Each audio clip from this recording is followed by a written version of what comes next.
de me communiquer ce protocole d'accord avec les sociétés autoroutières. Il le fait juste avant de quitter son poste pour engager sa campagne électorale de 2017.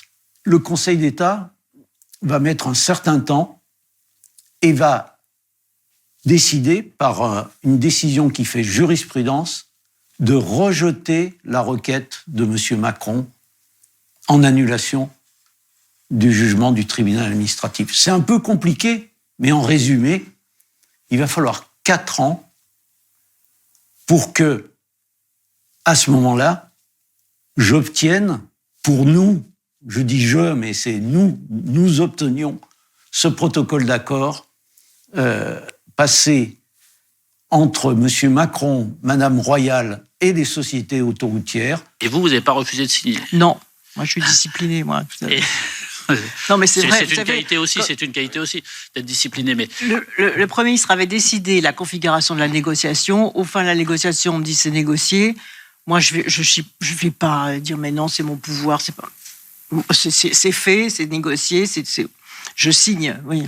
Je signe, mais je n'ai pas accès j'ai pas la curiosité de regarder le contenu. Le contenu. J'ai pas le temps d'abord et je fais confiance. Vous voulez regarder après coup ou pas je le découvre quand il est par la presse en fait. Je m'y intéresse après. Et en particulier, ce qui est très intéressant pour votre commission, parce que je pense qu'il y a vraiment une marge d'action, c'est lorsque sur la saisine d'un citoyen, d'ailleurs, Raymond Avrilier, le Conseil d'État ordonne la publication de ce document. Et ce qui est très intéressant, c'est que, au fond, on le découvre aussi.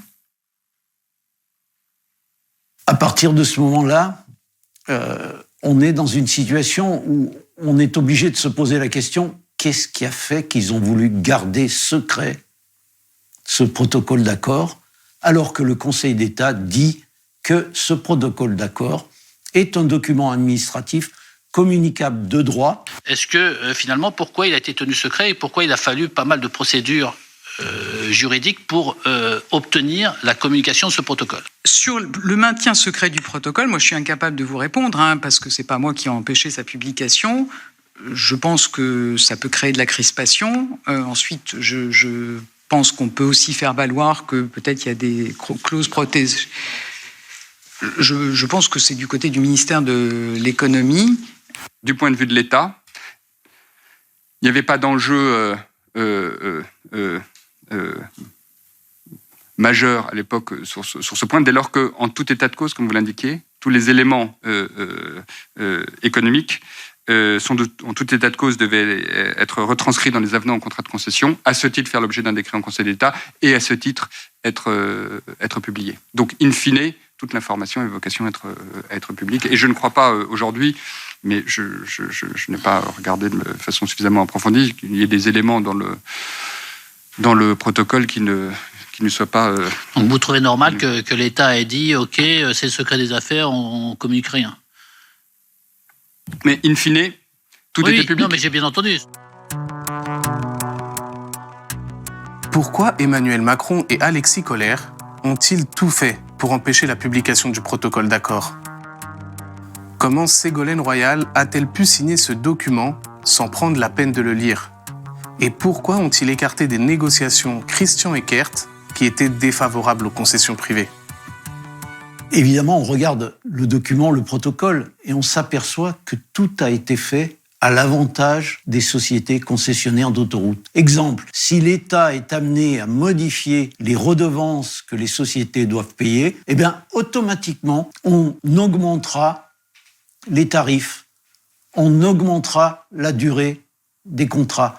C'est marqué dans le protocole que tout un tas de décisions qui pourraient être à risque pour les sociétés concessionnaires sont compensées automatiquement par des décisions de l'État. En gros, ce sont des concessions sans risque. Or, la loi dit une concession de service public doit comporter un risque pour le concessionnaire. Là, c'est l'inverse. Les risques, c'est l'État Et je dirais même, pire, ce sont les usagers qui les compensent. C'est-à-dire qu'à tout problème que rencontreraient les sociétés concessionnaires, eh bien, on augmente les tarifs pour compenser. Ils avaient réussi quand même à faire croire à tous leurs interlocuteurs du côté de l'État, ah bah oui, bah l'augmentation c'est tous les ans.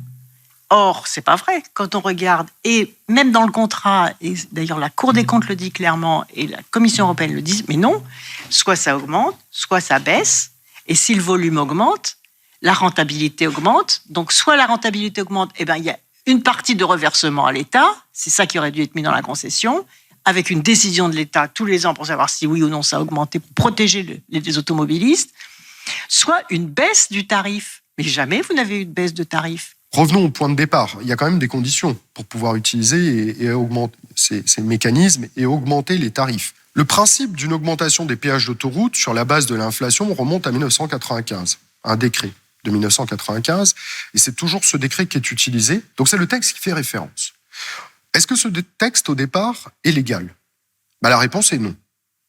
Et très clairement, il n'est pas légal en raison d'une ordonnance de 1958 qui interdit dans les contrats, les concessions sont des contrats, d'augmenter les tarifs sur la base de l'inflation. Dans ce protocole, les sociétés privées se sont engagées à réaliser près de 3,2 milliards d'euros de travaux sur les autoroutes. En échange, elles ont obtenu un allongement de la durée des contrats de concession de 2 à 5 ans. En plus du protocole d'accord, Raymond va également se procurer d'autres documents également tenus secrets. Ils font un état des lieux des travaux réalisés par les sociétés concessionnaires d'autoroutes. Et Raymond va se rendre compte que l'État n'a quasiment aucun moyen de vérifier les montants estimés des travaux. Nous avons demandé à voir la liste des travaux réalisés ou programmés dans le cadre de ces contrats, de ce protocole d'accord et de ces avenants passés en 2015. Et nous avons demandé, ce qui est logique, à voir les contrôles faits par l'État sur ces marchés. Il y avait une commission de contrôle des marchés.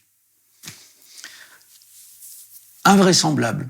Et c'est un document dans lequel on a le tableau des travaux avec des petits gris-gris. Et la commission dite de contrôle des marchés, à l'époque, en 2015, après ça va évoluer,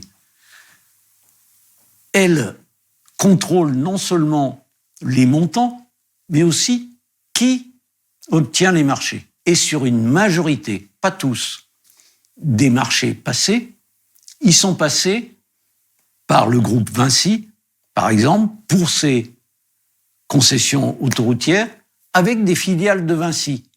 Donc, en gros, qui contrôle le coût réel des marchés ? Vinci et pas les services de l'État. Des confusions dans les fameux 3 milliards de relance, personne n'était dupe, puisque ce sont les mêmes sociétés qui possèdent les sociétés de travaux publics, qui font les travaux sur les autoroutes, même si le contrôle s'est amélioré. À l'occasion d'une audition la semaine dernière, l'interlocuteur que nous entendions évoquait la réaction d'un représentant de la Fédération française des entreprises de travaux publics, qui sont